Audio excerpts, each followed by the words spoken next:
ആഖിറത്തിലും ഈ ഭൗതിക ലോകത്തും പാരത്രിക ലോകത്തും വിജയിക്കുന്നവരിൽ അല്ലാഹു നമ്മെ ഉൾപ്പെടുത്തട്ടെ എന്ന് ദുആ ചെയ്യുകയാണ്.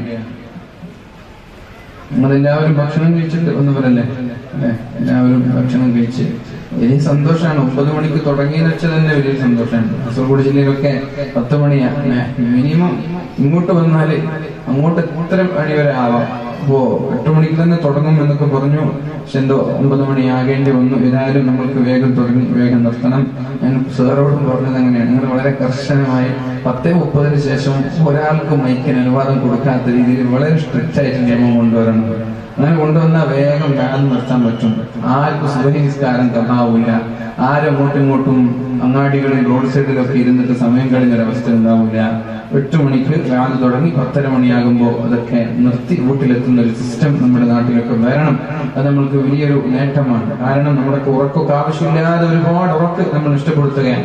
ഉറക്ക് നമ്മുടെ ആരോഗ്യത്തിന്റെ ഏറ്റവും പ്രധാനപ്പെട്ട ഘടകമാണ്. എല്ലാ ദിവസവും 2 മണിക്ക് 3 മണിക്കൊക്കെ ഉറങ്ങാന്ന് പറഞ്ഞാല് അത് ആരോഗ്യത്തിന് വലിയ ക്ഷീണമാണ്. നമുക്കിപ്പോ ചെറുപ്പമാകുമ്പോൾ അതൊന്നും അറിയില്ല. 40 വയസ്സൊക്കെ ആയാലാണ് ഇതിന്റെ ഹാങ് ഓവർ നമ്മൾ മനസ്സിലാക്കാൻ തുടങ്ങുക. അതുകൊണ്ട് ചെറുപ്പക്കാരും എല്ലാവരും ഒരു 10 മണിക്ക് വീട്ടിലെത്തി ഉറങ്ങുന്ന സംവിധാനം നമ്മളിൽ ഉണ്ടാവണം. അല്ലാഹു തൗഫീഖ് ചെയ്യട്ടെ.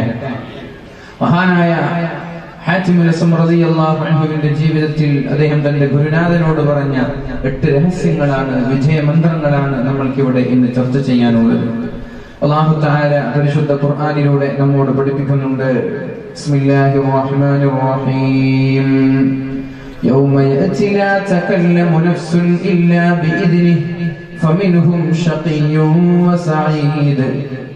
നാളെ അള്ളാഹുവിന്റെ പാരത്രികമായ ലോകത്ത് അള്ളാഹുവിന്റെ സമ്മതം കൂടാതെ, അള്ളാഹുവിന്റെ സമ്മതമില്ലാതെ ഒരാൾക്കും സംസാരിക്കാൻ കഴിയാത്ത ഒരു കാലം വരാനുണ്ട്. اليوم نختم على أفواههم وتكلمنا أيديهم وتشهد أرجلهم بما كانوا يكسبون.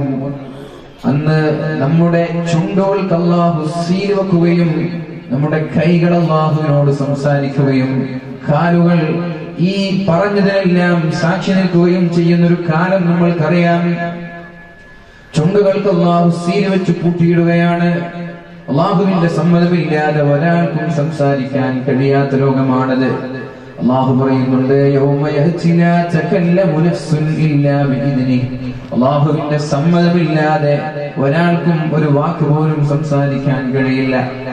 ഇന്ന് നമ്മൾ യാതൊരു നിയന്ത്രണമില്ലാതെ നമ്മുടെ വായിൽ തോന്നുന്നതൊക്കെ വിളിച്ചു പറയാറുണ്ട്. മറ്റുള്ളവരെ ആരോപിക്കുമ്പോഴും കുറ്റം പറയുമ്പോഴും യാതൊരു ചിന്തയോ ശ്രദ്ധയോ നമ്മൾക്കില്ല. وما يلفظ من قول إلا لديه رقيب عتيد.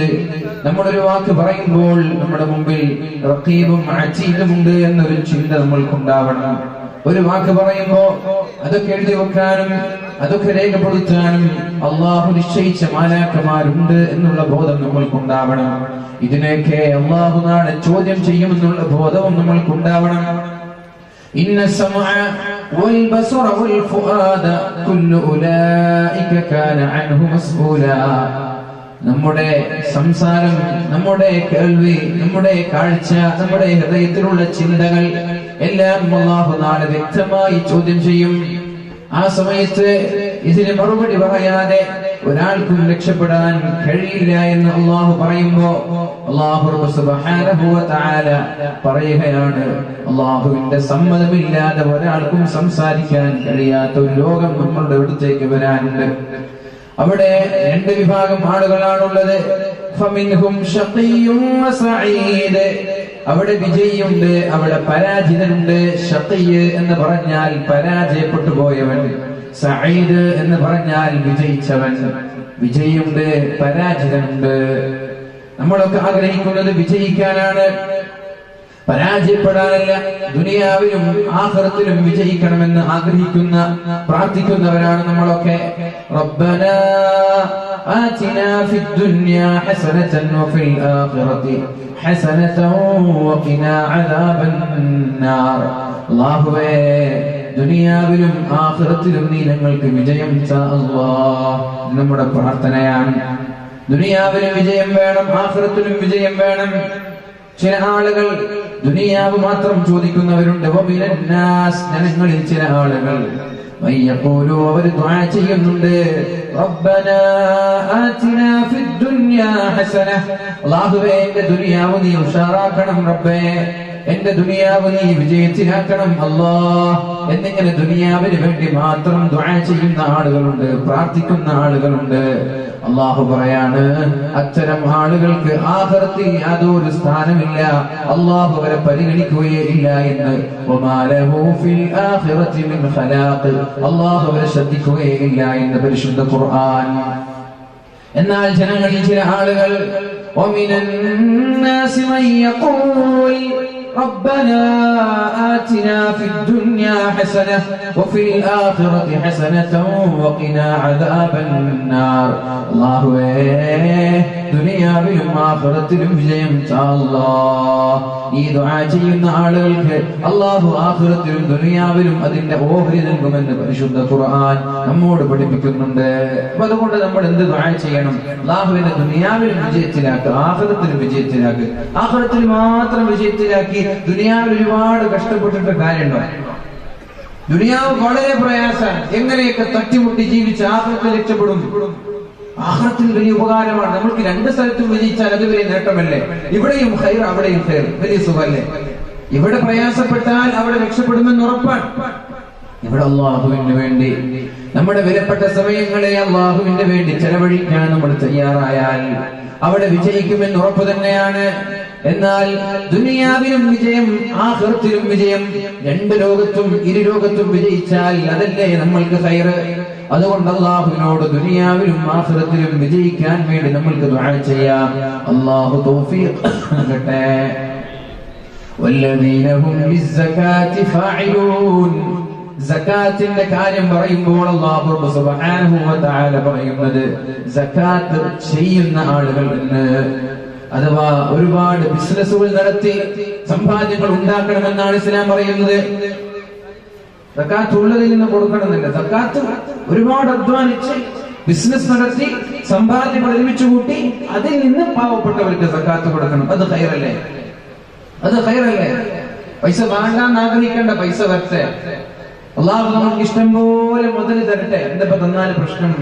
അത് ഖൽബിലേക്ക് കയറ്റാതെ നമ്മുടെ കൈകളിൽ വെക്കാൻ നമ്മൾക്ക് കഴിയണം. സമ്പത്ത് ഖൽബിലേക്ക് കയറ്റിയവൻ കൊടുക്കാൻ മടിയന്മാരായിരിക്കും, അവർ കൊടുക്കൂല. ഹൃദയത്തിലേക്ക് കയറ്റാൻ നമ്മുടെ കൈകളിൽ വെക്കാം.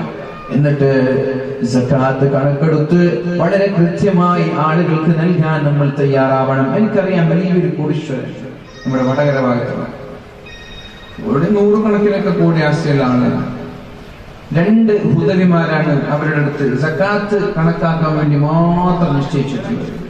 2 ഹുദവിമാർ, എന്റെ കൂടെ എന്റെ ബാച്ചിൽ പഠിച്ച 2 ഹുദവിമാർ അവരുടെ സകാത്ത് കണക്കെടുക്കാൻ, അവരുടെ വരുമാനം സകാത്ത് കണക്കെടുക്കുക, എന്നിട്ട് സകാത്തിന്റെ അവകാശികൾ എവിടെയുണ്ട് എന്ന് നോക്കുക, എന്നിട്ട് സകാത്തിന്റെ മുതൽ അവരെ കൊണ്ടുപോയി കൊടുക്കുക. നമ്മൾ ഈ കൊടുക്കുന്ന പൈസക്ക് സകാത്തിന്റെ അവകാശികളും ആവണ്ടേ? അപ്പൊ അതുകൊണ്ട് സകാത്തിന്റെ അവകാശികളെ കണ്ടെത്തി ഇവരുടെ വരുമാനം മുഴുവനും കണക്കെടുത്തതിന്റെ ഇത്ര ശതമാനം സകാത്ത് കൊടുക്കാൻ വേണ്ടി മാത്രം നിയമിച്ച ഹുദവിമാർ. ഇതേപോലെ സമ്പത്ത് ഒരുപാടുണ്ടാക്കി നമ്മൾക്ക് പാവങ്ങളെ സഹായിക്കാൻ വേണ്ടി ഉപയോഗിക്കാം. സമ്പത്ത് വേണ്ട എന്ന് പറഞ്ഞ് മാറി നിൽക്കാൻ, സമ്പത്ത് ഉണ്ടായിക്കോട്ടെ, അത് ഹൃദയത്തിലേക്ക് കടത്തിയില്ലെങ്കിൽ മതി. 2 വിഭാഗം ആളുകളാണ് നാളെ ഉണ്ടാവുക. ഒന്ന് വിജയികളും 2 പരാജിതരും. ഇനി പരാജിതരെ കുറിച്ച് അല്ലാഹു പറയുന്നുണ്ട്. فَأَمَّا الَّذِينَ شَقُوا فَفِي النَّارِ لَهُمْ فِيهَا زَفِيرٌ وَشَهِيقٌ خَالِدِينَ فِيهَا مَا دَامَتِ السَّمَاوَاتُ وَالْأَرْضُ إِلَّا مَا شَاءَ رَبُّكَ إِنَّ رَبَّكَ فَعَّالٌ لِمَا يُرِيدُ. ജനങ്ങൾ 2 വിഭാഗമാണ്.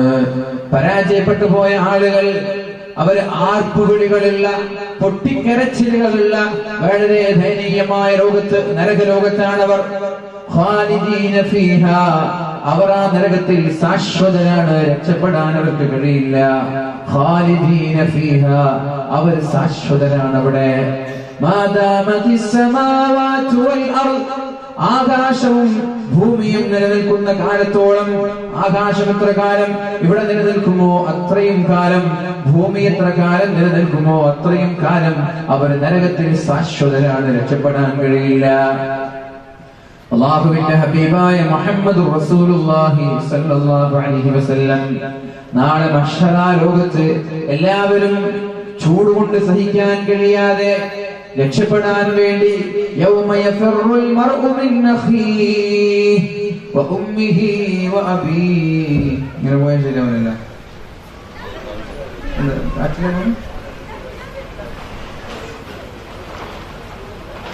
يوم يفر المرء من أخيه وأمه وأبيه وصاحبته وبنيه. ഉമ്മയിൽ നിന്ന്, ജ്യേഷ്ഠന്മാരിൽ നിന്ന്, മാതാപിതാക്കളിൽ നിന്ന്, കുടുംബക്കാരിൽ നിന്ന് എല്ലാവരും നെട്ടോട്ടമോടുന്ന ഒരു സമയം അല്ലാഹുവിന്റെ ഹബീബ് സല്ലല്ലാഹു അലൈഹി വസല്ലമ തങ്ങൾക്കും മഹാന്മാരായ പ്രവാചകന്മാർക്കും അല്ലാഹു തആല പ്രത്യേകമായ ഒരു ഇരിപ്പിടം ഒരുക്കുന്നുണ്ട്. മനാബിറ മിൻ ദഹബ്, സ്വർണ്ണച്ചാലുള്ള ഒരു ഇരിപ്പിടം, സ്വർണ്ണച്ചാലുള്ള ഒരു മിമ്പർ അല്ലാഹു റബ്ബ് സുബ്ഹാനഹു വ തആല മഹാന്മാരായ പ്രവാചകന്മാർക്ക് വേണ്ടി ഒരുക്കി വെക്കുന്നുണ്ട്. എല്ലാ പ്രവാചകന്മാരും അവരവരുടെ ഇരിപ്പിടത്തിൽ കയറുമ്പോൾ അല്ലാഹുവിന്റെ ഹബീബ് സല്ലല്ലാഹു അലൈഹി വസല്ലമ തങ്ങൾ മാത്രം തന്റെ ഇരിപ്പിടത്തിൽ കയറാതെ മാറി നിൽക്കുകയാണ്. അർശിന്റെ താഴെ, അർശിന്റെ താഴെ തന്റെ ഇരിപ്പിടത്തിൽ കയറാതെ അല്ലാഹുവിന്റെ ഹബീബ് സല്ലല്ലാഹു അലൈഹി വസല്ലമ തങ്ങൾ മാറി നിൽക്കുകയാണ്. പരിശുദ്ധ ഹബീബിന്റെ ഇരിപ്പിടം അവിടെ ഖാലിയാണ്, ആരും അവിടെ കയറിയിരുന്നിട്ടില്ല. ആദം നബി അലൈഹിസ്സലാം കയറിയിരുന്നു. മഹാന്മാരായ പ്രവാചകന്മാർ നൂഹ് നബിയെ പോലെ, ഈസാ നബിയെ പോലെ, മൂസാ നബിയെ പോലെയുള്ള പ്രഗൽഭരായ പ്രവാചകന്മാർ 1,00,000 ചില്ലാനും പ്രവാചകന്മാർ അവരവരുടെ ഇരിപ്പിടത്തിൽ കയറിയിരുന്നു. അല്ലാഹുവിന്റെ ഹബീബ് സല്ലല്ലാഹു അലൈഹി വസല്ലമ തങ്ങൾ മാത്രം കയറിയിരുന്നില്ല.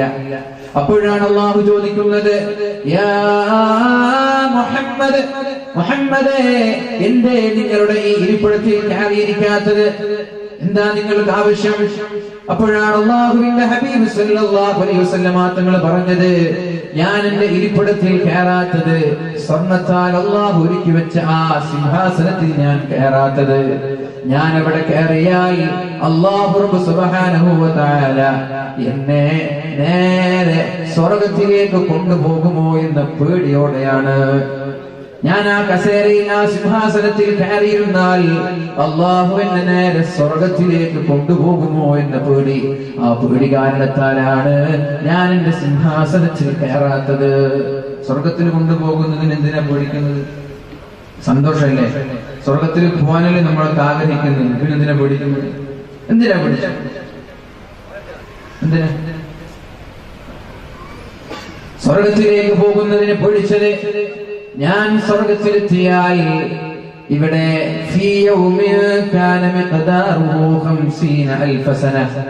ഒരു ദിവസം തന്നെ 50,000 വർഷത്തിന്റെ ദൈർഘ്യമുള്ള ഭയാനകമായ ഈ മഹ്ശറ ലോകത്ത് എന്റെ സമുദായം അനാഥരാകുമല്ലോ എന്ന പേടിയാണ്.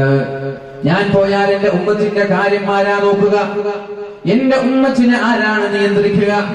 എന്റെ ഉമ്മത്ത് ഈ ശക്തമായ ചുട്ടുകൊള്ളുന്ന മഹ്ശറ ലോകത്ത് പ്രയാസപ്പെടുമ്പോൾ ആരാണ് അവർക്ക് വേണ്ടി റെക്കമെൻഡ് ചെയ്യുക? ആരാണ് അവർക്ക് വേണ്ടി ശഫാഅത്ത് ചെയ്യുക? ആരാണ് അവർക്ക് വേണ്ടി അല്ലാഹുവിനോട് നിരന്തരമായി ആവശ്യപ്പെടുക, ശുപാർശ ചെയ്യുക? എന്നെ ഈ സ്വർഗ്ഗത്തിലേക്ക് കൊണ്ടുപോകുമോ എന്ന് പേടിയാൽ ഞാൻ കയറിയില്ല. ഞാൻ പറയാൻ തുടങ്ങി, ഉമ്മച്ചി, ഉമ്മച്ചി, എന്റെ സമുദായമേ, എന്റെ സമുദായമേ.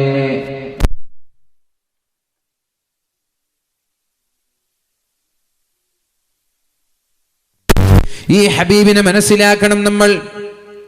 നമ്മൾക്ക് വേണ്ടി ജീവിതം മാറ്റിവെച്ച് സ്വർഗത്തിലേക്ക് പോകാനുള്ള അവസരം അല്ലാഹു നൽകുമ്പോൾ അത് സ്വീകരിക്കാതെ ഉമ്മത്തിനെ കുറിച്ച് ഓർത്തുപോയ പരിശുദ്ധ റസൂലുള്ളാഹ് സല്ലല്ലാഹു അലൈഹി വസല്ലം തങ്ങൾക്ക് തൃപ്തികരമായ രീതിയിലാണോ നമ്മൾ ഇവിടെ ജീവിക്കുന്നത്? നമ്മുടെ പ്രവർത്തനങ്ങൾ കണ്ട് അല്ലാഹുവിന്റെ ഹബീബ് സന്തോഷിക്കുമോ? നമ്മുടെ പ്രവർത്തനങ്ങൾ കണ്ട് എൻ്റെ ഹബീബിന് ദുഃഖമാണോ ഉണ്ടാവുക, അല്ല സന്തോഷമാണോ? ആലോചിക്കേണ്ട വിഷയമാണ്. നമ്മളൊരു കാര്യം ചെയ്യുമ്പോൾ നമ്മളിവിടെ പ്രവർത്തിക്കുന്നത് പരിശുദ്ധ റസൂലുള്ളാഹി സ്വല്ലല്ലാഹു അലൈഹി വസല്ലമ തങ്ങൾ പറഞ്ഞതുപോലെയാണോ? ഇതൊക്കെ പരിശുദ്ധ ഹബീബ് റൗളയിൽ നിന്ന് കാണുമ്പോ ഹബീബിന് വേദനിക്കൂലേ? അതുകൊണ്ട് എന്റെ ഹബീബിന് ഇഷ്ടമില്ലാത്തത് ഞാൻ ചെയ്യൂല എന്ന ഒരു പ്രതിജ്ഞ എടുക്കാൻ നമ്മൾക്ക് കഴിയണം. എന്റെ ഹബീബ് കാണുമ്പോ എന്റെ ഹബീബിന് ഇഷ്ടമില്ലാത്തത്, എന്റെ ഹബീബ് കാണാൻ ആഗ്രഹിക്കാത്തത് എന്റെ ഹബീബ് ചെയ്യരുത് എന്ന് പറഞ്ഞത് ഞാൻ ചെയ്യില്ല. കാരണം നാളെ എല്ലാ പ്രവാചകന്മാരും അവരവരുടെ സമുദായത്തെ മറന്ന് അവരവരുടെ മിമ്പറിൽ സിംഹാസനത്തിൽ കയറിയിരുന്നപ്പോ എന്റെ ഹബീബ് മാത്രം എന്നെ ഓർത്ത് സിംഹാസനത്തിൽ കയറിയില്ലല്ലോ. എന്നെ ഓർത്ത് സിംഹാസനത്തിൽ കയറാതെ അള്ളാഹു ചോദിച്ചു, എന്റെ ഉമ്മത്തിനെ വിളിക്കുന്നത്? അപ്പോഴാണ് അള്ളാഹു തആലയോട് പരിശുദ്ധ റസൂലുള്ളാഹി സ്വല്ലല്ലാഹു അലൈഹി വസല്ലമ തങ്ങൾ പറയുന്നത്, അല്ലാഹുവേ എൻ്റെ ഉമ്മത്തിനെ നീ ഒരു തീരുമാനം ഇവിടെ എടുക്കണമല്ല. ഇങ്ങനെ ഈ വെയിലത്തിട്ട് പൊരിക്കല്ല റബ്ബേ, എൻ്റെ ഉമ്മത്തിന് നീ ഒരു തീരുമാനം ഇവിടെ എടുക്കണമല്ല.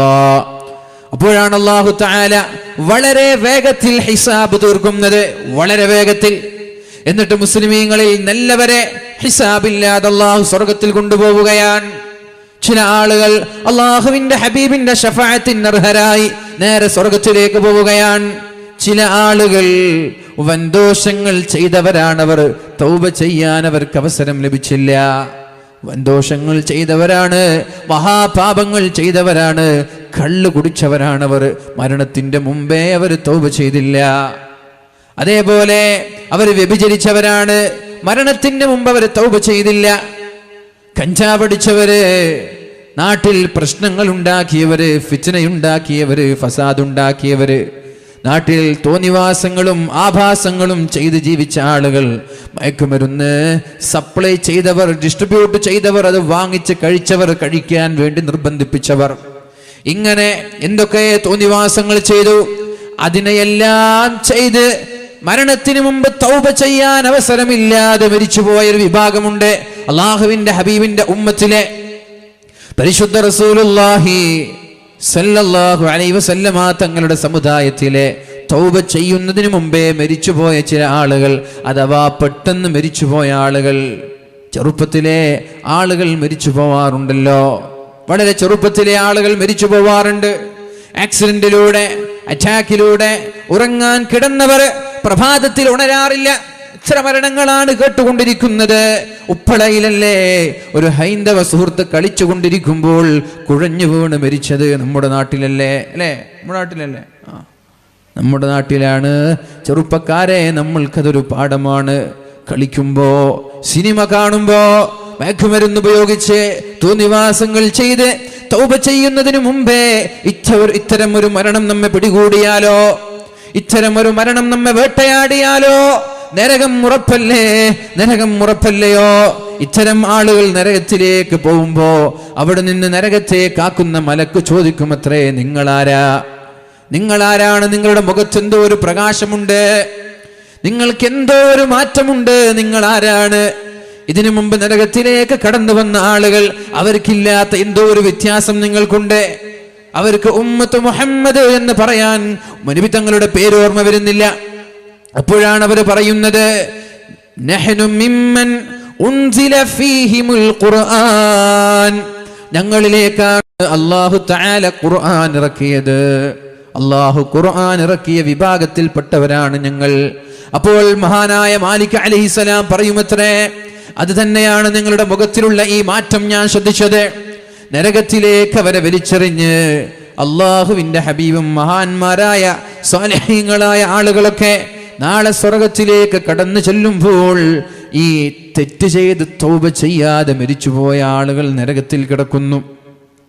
നരകത്തിന്റെ ഭയാനകമായ ശിക്ഷ സഹിക്കാൻ കഴിയാതെ മാലിക് അലൈഹിസ്സലാമിനെ സമീപിച്ച്, യാ മാലികു ലിയഖ്ലി അലൈനാ റബ്ബുക്, മാലിക്കേ അള്ളാഹുവിനോടൊന്ന് എന്നെ രക്ഷപ്പെടുത്താൻ പറയുമോ എന്ന്. നിങ്ങളെ ഒന്ന് സൗണ്ട് മൊത്തം കൂട്ടിത്തരുമോ? സൈഡ് ഇതിൽ സൗണ്ട് ഉണ്ട്, ഈ സൈഡിലുള്ളതിന് ഫുള്ളൊന്ന് കൂട്ടിത്തരും. ഡിലേ 3 സ്റ്റെപ്പ് കൊടുക്കുക, സൗണ്ട് ഷാർപ്പാക്കുക. മഹാനായ മാലിക് അലൈഹിസ്സലാമിനോട് പറയുന്നുണ്ട്, യാ മാലിക് ലിയഖ്ലി അലൈനാ റബ്ബുക്, നിങ്ങളുടെ റബ്ബിനോട് ഞങ്ങളെ ഒന്ന് രക്ഷപ്പെടുത്താൻ പറയണമെന്ന്. ഖദ് സാല മിന്നസ് സ്വദീദ്, ഞങ്ങളുടെ ചീഞ്ചലങ്ങൾ ഇങ്ങനെ ഒഴുകാൻ തുടങ്ങി, ഞങ്ങളുടെ ചർമ്മങ്ങൾ പഴുക്കാൻ തുടങ്ങി, ഞങ്ങളുടെ എല്ലുകൾ ദ്രവിക്കാൻ തുടങ്ങി, ഞങ്ങളുടെ ഹൃദയം കരിഞ്ഞുപോയി, ഞങ്ങളുടെ ശരീരം കരിഞ്ഞുപോയി, ഒന്ന് രക്ഷപ്പെടുത്താൻ നിങ്ങളുടെ റബ്ബിനോട് പറയുമോ എന്ന് നരകാവകാശികൾ അഥവാ ഉമ്മത്ത് മുഹമ്മദ് സല്ലല്ലാഹു അലൈഹി വസല്ലം പറയുമ്പോ മഹാനായ മാലിക് അലൈഹിസ്സലാം അവരോട് പറയുമത്രേ, നിങ്ങൾ ഇവിടെ കരഞ്ഞിട്ട് കാര്യമില്ല. ഈ കരച്ചിൽ ദുനിയാവിൽ വെച്ച് കരഞ്ഞിരുന്നെങ്കിൽ നിങ്ങൾ ഇന്ന് നരകത്തിൽ വീഴാതെ രക്ഷപ്പെടുമായിരുന്നില്ലേ? നിങ്ങളുടെ ഈ കരച്ചിൽ, നിങ്ങളുടെ ഈ വെപ്രാളം, നിങ്ങളുടെ ഈ വേവലാതി, നിങ്ങളുടെ ഈ ദുഃഖം, ഇതെല്ലാം നിങ്ങൾ ഭൂമിയിൽ വെച്ച് ചെയ്തിരുന്നെങ്കിൽ ഇവിടെ എത്താതെ നിങ്ങൾക്ക് രക്ഷപ്പെടാമായിരുന്നില്ലേ? ഈ കരച്ചിൽ ദുനിയാവിലായിരുന്നുവെങ്കിൽ നിങ്ങൾക്ക് രക്ഷപ്പെടാമായിരുന്നു എന്ന് മാലിക് അലൈഹിസ്സലാം ഈ നരകാവകാശികളോട് പറയുമത്രേ. പരിശുദ്ധ റസൂലുള്ളാഹി സ്വല്ലല്ലാഹു അലൈഹി വസല്ലം പറഞ്ഞിട്ടില്ലയോ, 3 കണ്ണുകൾ നാളെ നരകത്തിൽ കിടക്കൂല എന്ന്. 3 കണ്ണുകൾ നരകത്തിൽ കിടക്കൂല എന്ന്.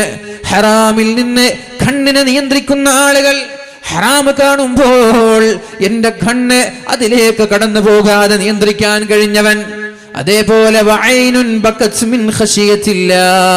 അല്ലാഹുവിനെ പേടിച്ച് കരഞ്ഞ കണ്ണുകൾ, ഒരു സെക്കൻഡെങ്കിൽ ഒരു സെക്കൻഡ്, ഒരു മിനിറ്റെങ്കിൽ ഒരു മിനിറ്റ്, ഒരിറ്റ് കണ്ണുനീര് സർവശക്തനായ സൃഷ്ടാവായ അല്ലാഹുവിനെ ഓർത്ത് കരഞ്ഞാൽ, റബ്ബനാ മാ ഖലഖ്ത ഹാദാ ബാതിലാ സുബ്ഹാനക ഫഖിനാ അദാബന്നാർ. إن في خلق السماوات والأرض واختلاف الليل والنهار لآيات لأولي الألباب الذين يذكرون الله قياما وقعودا وعلى جنوبهم ويتفكرون في خلق السماوات والأرض ربنا ما خلقت هذا باطلا سبحانك فقنا عذاب النار. ദുനിയാവിന്റെ സൃഷ്ടിപ്പിനെ കുറിച്ച് ഓർത്തത്ഭുതപ്പെടുന്ന ആളുകൾ, ആകാശങ്ങളെ കുറിച്ച്, ഭൂമിയെ കുറിച്ച്, അള്ളാഹു നൽകുന്ന അനുഗ്രഹങ്ങളെ കുറിച്ച്, രാപ്പകലുകളുടെ വ്യത്യാസങ്ങളെ കുറിച്ച്, രാത്രിയാകുന്നു, രാവിലെയാകുന്നു, പ്രഭാതമാകുന്നു, പ്രദോഷമാകുന്നു, ഇതിലൊക്കെ നമ്മൾക്ക് പാഠമില്ലയോ? രാത്രിയാകുന്നത്, രാവിലെയാകുന്നത്, ചന്ദ്രൻ വരുന്നത്, സൂര്യൻ വരുന്നത്, ഇതിലൊക്കെ നമ്മൾക്ക് പാഠമില്ലയോ? ഇതിനെ കുറിച്ച് ആലോചിക്കുന്ന ആളുകൾ എന്നിട്ട് പറയാണ്, അള്ളാഹുവിനെ കുറിച്ച് ആലോചിച്ചിട്ട്, റബ്ബനാ മാ ഖലഖ്ത ഹാദാ ബാതിലാ, അല്ലാഹുവേ ഇതൊന്നും നീ വെറുതെ സൃഷ്ടിച്ചതല്ലല്ലോ റബ്ബേ, അതുകൊണ്ട് നീ ഞങ്ങളെ നരകത്തിൽ നിന്ന് കാക്കണേ. ഈ ആയത്ത് ഓതി അല്ലാഹുവിന്റെ ഹബീബ് ഒരു ദിവസം മുഴുവനും കരഞ്ഞുപോയിട്ടുണ്ട്. ഇശാ നിസ്കാരം കഴിഞ്ഞ് ആയിഷ ബീവിയോട് ചോദിച്ചതാണ്, ആയിഷ ഇന്ന് രാത്രി ഞാൻ നിസ്കരിക്കട്ടെ, നിസ്കരിക്കാൻ എനിക്ക് സമ്മതം തരുമോ എന്ന് ആയിഷ ബീവിയോട് ചോദിച്ചപ്പോ മഹദിയായ ആയിഷ ബീവി റളിയല്ലാഹു അൻഹ മറുപടി പറഞ്ഞത്, യാ റസൂലല്ലാഹ്, അല്ലാഹുവിന്റെ ഹബീബേ, അങ്ങ് എന്റെ കൂടെ, എന്റെ പുതപ്പിൽ, എന്റെ വിരിപ്പിൽ എന്റെ കൂടെ കിടക്കണമെന്നാണ് ഞാൻ ആഗ്രഹിക്കുന്നത്. ഇനി അങ്ങേക്ക് ഇഷ്ടം നിസ്കരിക്കാനാണെങ്കിൽ അങ്ങയുടെ ഇഷ്ടം പോലെ ഞാനും തീരുമാനിച്ചു, എന്റെ ഇഷ്ടവും അത് തന്നെയാണ്. അഥവാ എന്റെ ഇഷ്ടം അങ്ങയുടെ ഇഷ്ടത്തിന് വേണ്ടി ഞാൻ മാറ്റിവെക്കുകയാണ്. ഭാര്യമാർ അങ്ങനെയും ചെയ്യാം. എൻ്റെ ഇഷ്ടം അത് തന്നെ കേൾക്കണമെന്ന വാശി പിടിക്കണ്ട, ഞാൻ ഇഷ്ടപ്പെട്ടത് അത് തന്നെ വേണമെന്ന് വാശി പിടിക്കണ്ട. കുറച്ച് ഭർത്താവിൻ്റെ ഇഷ്ടത്തിന് എനിക്കും വഴങ്ങിക്കൊടുക്കാലോ, തിരിച്ചങ്ങോട്ടും വൈസാവേഴ്സ രണ്ടുപേരും. ആയിഷ ബീവിയോട് ചോദിച്ചു, ഞാൻ അങ്ങനെ അത് വേറെ വിഷയമാണ്, അത് വേറെ വിഷയമാണ്. രാത്രി ഈ തെണ്ടിത്തിരിഞ്ഞ് നടക്കുന്ന ഭർത്താക്കന്മാരോടുള്ള വിഷയമാണത്. കല്യാണം കഴിഞ്ഞാൽ പിന്നെ ഇങ്ങനെ ക്ലബിലും ബസ് സ്റ്റാൻഡിൽ ഇരിക്കരുത്, ഉപ്പടയിലും ടൗണിലും പോയിരിക്കരുത്. വേഗം വീട്ടിൽ വന്നിട്ട് ഭാര്യമാരുടെ കൂടെ, മക്കളുടെ കൂടെ ചെലവഴിക്കണം. നബിതങ്ങൾ ഒരു രാത്രി നിസ്കരിക്കാൻ വേണ്ടിയിട്ട് സമ്മതം ചോദിക്കുകയാണ്. ആരോട്? ഭാര്യയോട്. ഞാൻ നിസ്കരിക്കട്ടെ, റൂമിലുണ്ട്, കൂടെയുണ്ട്, ഇന്നെനിക്ക് നിന്റെ കൂടെ കിടന്നുറങ്ങാതെ നിസ്കരിക്കാൻ സമ്മതം തരുമോ? നമ്മൾ മൊബൈൽ ഫോണിൽ കളിക്കാൻ സമ്മതം ചോദിക്കേണ്ടപ്പോൾ കൂടെ കിടന്നിട്ട് മൊബൈൽ ഫോണിൽ വാട്സപ്പിൽ കളിക്കാൻ, ഫേസ്ബുക്കിൽ കളിക്കാൻ, അല്ലെങ്കിൽ ക്ലബിൽ പോയതാണ്, ചങ്ങാതിമാരുടെ കൂടെ കളി കാണാൻ പോയതാണ്, ഫുഡ് അടിക്കാൻ പോയതാണ്. ഈ സമയത്തൊക്കെ വിളിച്ചിട്ട് ഭാര്യമാരോട് സമ്മതം ചോദിക്കാറുണ്ടോ?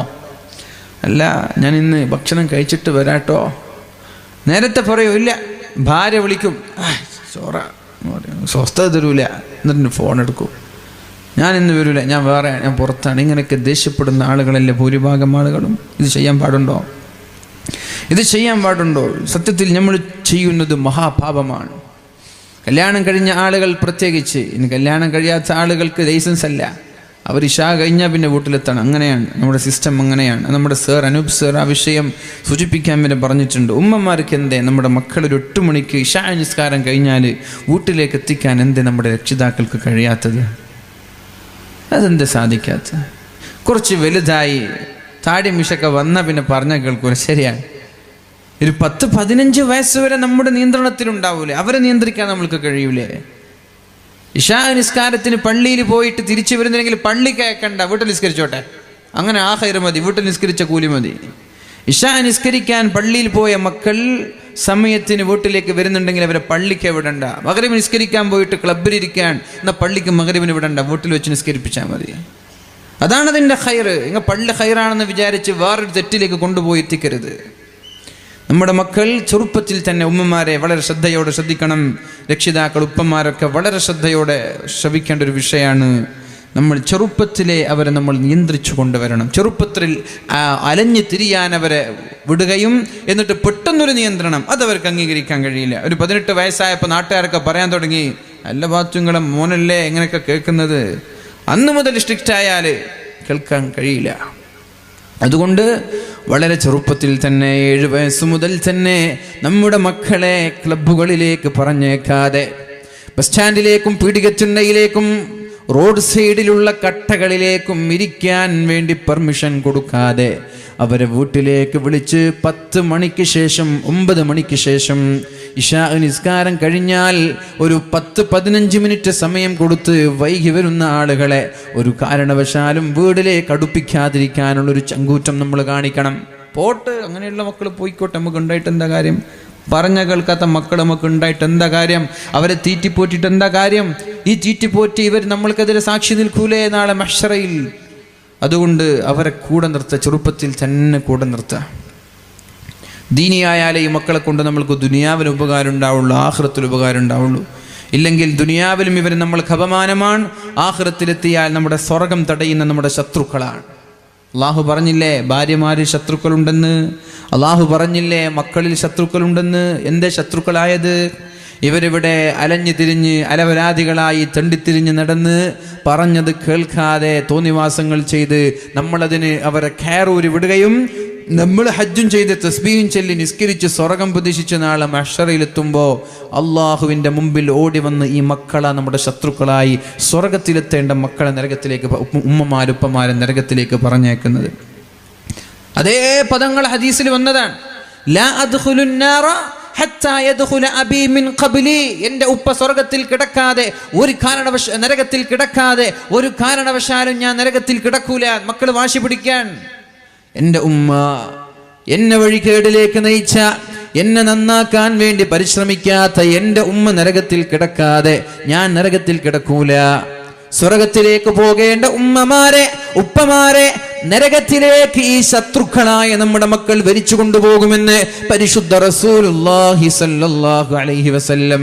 ഇത് നമ്മുടെ ഭാഗത്ത് വീഴ്ച വന്നാലാണ്. വീഴ്ച വന്നില്ലെങ്കിൽ ഈ മക്കളെ കൊണ്ടൊരു ചുക്കും ചെയ്യാൻ കഴിയില്ല. എങ്ങനെ വീഴ്ച വരിക? ഇസ്ലാം പഠിപ്പിച്ചതുപോലെ, ഇസ്ലാം നിഷ്കർഷിച്ചതുപോലെ വളരെ വ്യക്തമായി 7 വയസ്സ് വരെ അവരോട് കളിക്കണമെന്നല്ലയോ പറഞ്ഞത്? ചെറിയ മക്കളൊക്കെ കൊല്ലുന്നാ പറയുന്നത്, അല്ലേ? ചെറിയ മക്കളൊക്കെ. ഇന്നിപ്പോൾ എൻ്റെ വീട്ടിൽ തന്നെ എന്തോ ഞാൻ ദേഷ്യപ്പെട്ടതിന് ചെറിയ കുട്ടിയുണ്ട്, ഒരു 3 വയസ്സുള്ള കുട്ടി. ഉമ്മ കത്തിയെടുക്കുമ്മ ഞാൻ ചാച്ചാനെ കൊല്ലട്ടെ. സുബ്ഹാനല്ലാഹ്, ചെറിയ കുട്ടി, 3 വയസ്സുള്ള കുട്ടിയാണ്. അപ്പം ഇതാണ് നമ്മുടെ മക്കളൊക്കെ ചെറുപ്പത്തിൽ. നമ്മുടെ വീട്ടിൽ TV ഒന്നുമില്ല. ഞാൻ വിചാരിക്കുന്നതൊക്കെ എവിടുന്നാണ് പഠിച്ചത്? വീട്ടിൽ TV ഒന്നുമില്ല. അപ്പം ചെറിയ കുട്ടികൾ ഇങ്ങനെയൊക്കെ പറയാണ്. ആ സമയത്ത് നമ്മൾ അവരോട് ദേഷ്യപ്പെടാൻ, അടിക്കാൻ നിൽക്കരുത്. ആ സമയത്ത് അടിക്കേണ്ട സമയമല്ല.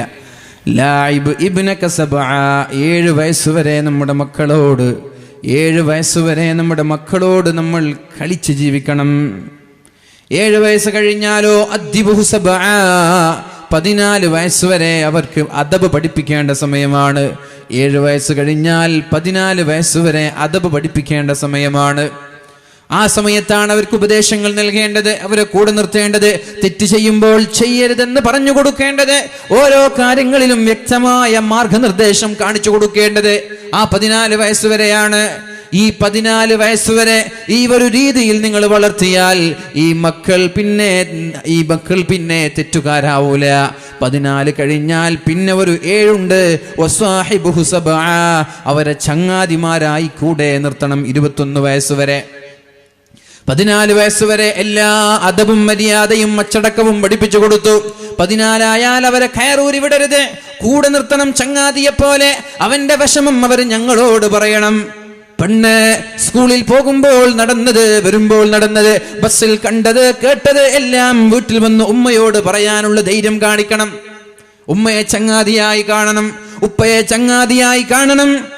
ഇങ്ങനെ ഒരു സൗഹൃദ ബന്ധം മക്കൾക്കിടയിൽ ഉണ്ടായാൽ കഞ്ചാവ് തന്നവന്റെ പേര് പറയും, ലവ് ലെറ്റർ തന്നവന്റെ പേര് പറയും, നമ്പർ തന്നവന്റെ പേര് വീട്ടിൽ വന്ന് ഉമ്മയോട് പറയും. ഉമ്മയ്ക്കും ഉപ്പയ്ക്കും ഇത് വളരെ വ്യക്തമായി നിയന്ത്രിക്കാൻ കഴിയും. പ്രിയമുള്ള മുഅ്മിനീങ്ങളെ, ഏകദേശം ചെറിയ ഒരു കുഞ്ഞാണ് വടകര ഭാഗത്ത് കഞ്ചാവ് ഉപയോഗിച്ച്, ലഹരി ഉപയോഗിച്ച് വളരെ ക്രൂരമായി അതിൻ്റെ മാഫിയകൾ നശിപ്പിച്ചത്. ഇത് സ്ഥിരമായി ഉപയോഗിക്കുന്നു എന്നറിഞ്ഞപ്പോൾ ഉപ്പ ഒന്ന് നിയന്ത്രിക്കാൻ വേണ്ടി അവനെ വീടിന്റെ വെളിയിലേക്ക് പുറത്തു വിടാതെയായി. ഇതറിയണം ആരൊക്കെയാണ് എന്ന്. ഇത് കുട്ടി പറയുമെന്ന് തോന്നിയപ്പോൾ കുട്ടിയെ ഭീഷണിപ്പെടുത്തി. കുട്ടി പറഞ്ഞില്ല. എന്നിട്ട് നല്ല ശക്തമായ പവറുള്ള മരുന്നുകൾ നൽകി 2 ദിവസം കൊണ്ട് കുട്ടി മരിച്ചുപോയ സംഭവം 1 മാസം മുമ്പ് വടകര ഭാഗത്ത് നടന്നൊരു സംഭവമാണ്. എന്നിട്ട് മാതാപിതാക്കളെ വരെ ഭീഷണിപ്പെടുത്തുന്നൊരു സാഹചര്യം. അതുകൊണ്ട് ഉമ്മമാരെ, വസ്വാഹിബുഹു സബ്ആ, 7 വയസ്സുവരെ നമ്മുടെ മക്കളെ ചങ്ങാതിമാരായി നമ്മുടെ കൂടെ നിർത്താൻ നമ്മൾക്ക് കഴിയണം. അള്ളാഹു തൗഫീഖ് ചെയ്യട്ടെ, അള്ളാഹു തൗഫീഖ് നൽകട്ടെ. പറഞ്ഞു വരുന്നത്, നാളെ നരകത്തിൽ കിടക്കുന്ന സമയത്ത് മലക്കിനോട്, മാലിക് അലൈഹിസ്സലാമിനോട് നരകാവകാശികൾ പറയാണ്, ഞങ്ങൾ ഒന്ന് അള്ളാഹുവിനോട് റെക്കമെൻഡ് ചെയ്ത് ഞങ്ങളെ രക്ഷപ്പെടുത്തുമോ എന്ന്. അപ്പോഴാണ് മലക്ക് ചോദിക്കുന്നത്, ഈ കരച്ചിൽ, ഈ വെപ്രാളം, ഈ ദുഃഖം, ഈ വേദന നിങ്ങൾക്ക് ദുനിയാവിൽ വെച്ച് കാണിക്കാമായിരുന്നില്ലയോ? നിങ്ങൾക്ക് ഒരു കരച്ചിൽ ദുനിയാവിൽ വെച്ച് കരഞ്ഞിരുന്നെങ്കിൽ നിങ്ങൾ ഈ നരകത്തിൽ പ്രവേശിപ്പിക്കപ്പെടുമായിരുന്നില്ല. നരകം ഹറാമാണെന്നല്ലേ മുഹമ്മദുർ റസൂലുള്ളാഹി സല്ലല്ലാഹു അലൈഹി വസല്ലം പറഞ്ഞത്? നരകം ഹറാമാണ്. ആർക്ക്? ഒരിറ്റ് കണ്ണുനീര് വീണ നരകം ഹറാമാണ്. ഒരിറ്റ് കണ്ണുനീര് മതി, റബ്ബിനെ പേടിച്ച്, സർവശക്തനായ ഇലാഹായ അള്ളാഹുവിനെ പേടിച്ച്. അള്ളാഹുവിന്റെ ഹബീബ് സല്ലല്ലാഹു അലൈഹി വസല്ലം രാത്രി മുഴുവനും കരഞ്ഞുപോയത് ഈ ആയത്തിനെ ഓർത്തിട്ടാണ്. ആയിഷ ബീബി റളിയല്ലാഹു അൻഹയോട് ചോദിച്ചു, ആയിഷ, ഞാൻ ഇന്ന് നിസ്കരിക്കട്ടെ? ആയിഷ ബീബി പറഞ്ഞു, നിങ്ങൾ എൻ്റെ കൂടെ, എൻ്റെ പുതപ്പിൽ കൂടെ വേണമെന്നാണ് എൻ്റെ ആഗ്രഹം. നിങ്ങളുടെ ഇഷ്ടം നിസ്കാരമാണെങ്കിൽ അത് തന്നെയാണ് എൻ്റെ ഇഷ്ടമാക്കി ഞാൻ മാറ്റുകയാണ്. കരയാൻ തുടങ്ങി മുത്തു റസൂലുള്ളാഹി സല്ലല്ലാഹു അലൈഹി വസല്ലം. സുബഹി നിസ്കാരത്തിന്റെ സമയത്ത് ബിലാൽ തങ്ങൾ ബാങ്ക് വിളിക്കാൻ വേണ്ടി അള്ളാഹുവിന്റെ ഹബീബിന്റെ സമീപത്തേക്ക് കടന്നു വന്നപ്പോ ഹബീബ് ഇരുന്നിട്ട് കരയുകയാണ്. യാ റസൂലല്ലാഹ്, അള്ളാഹുവിന്റെ ഹബീബേ, മുത്തുനബിയെ, ഞാൻ ചോദിക്കട്ടെ, അള്ളാഹു നിങ്ങൾക്ക് കഴിഞ്ഞതും വരാനിരിക്കുന്നതും പുറത്തു തന്നില്ലയോ? പിന്നെ നിങ്ങൾ എന്തിനാണ് ഇങ്ങനെ കരയുന്നത്? അപ്പോഴാണ് പരിശുദ്ധ ഹബീബ് പറഞ്ഞത്, ബിലാലെ, അതല്ല പ്രശ്നം. ഇന്നലെ രാത്രി എനിക്കൊരു ആയത്തിറങ്ങുകയുണ്ടായി. ഇന്ന ഫീ ഖൽഖിസ് സമാവാതി വൽ അർള് വഖ്തിലാഫിൽ ലൈലി വന്നഹാർ ലആയാതിൻ ലിഉലിൽ അൽബാബ്. ആകാശങ്ങളെയും ഭൂമിയെയും അല്ലാഹു സൃഷ്ടിച്ചതിൽ ചിന്തിക്കുന്ന ബുദ്ധിയുള്ള ആളുകൾക്ക് ഒരുപാട് ദൃഷ്ടാന്തമുണ്ട്. ആരാണ് ബുദ്ധിയുള്ളവർ? അല്ലദീന യദ്കുറൂന അല്ലാഹ ഖിയാമാ, നിന്നുകൊണ്ട്, വഖുഊദൻ, ഇരുന്നുകൊണ്ട് അല്ലാഹുവിനെ ഓർക്കുന്ന ആളുകളാണവർ.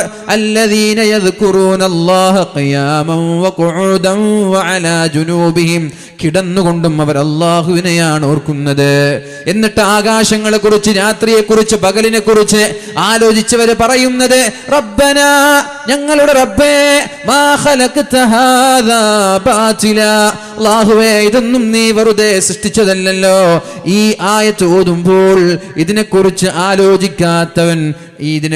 ആലോചിക്കാത്തവന് നാശമുണ്ട് എന്ന് അള്ളാഹു പറഞ്ഞിരിക്കുകയാണ് ബിലാലെ.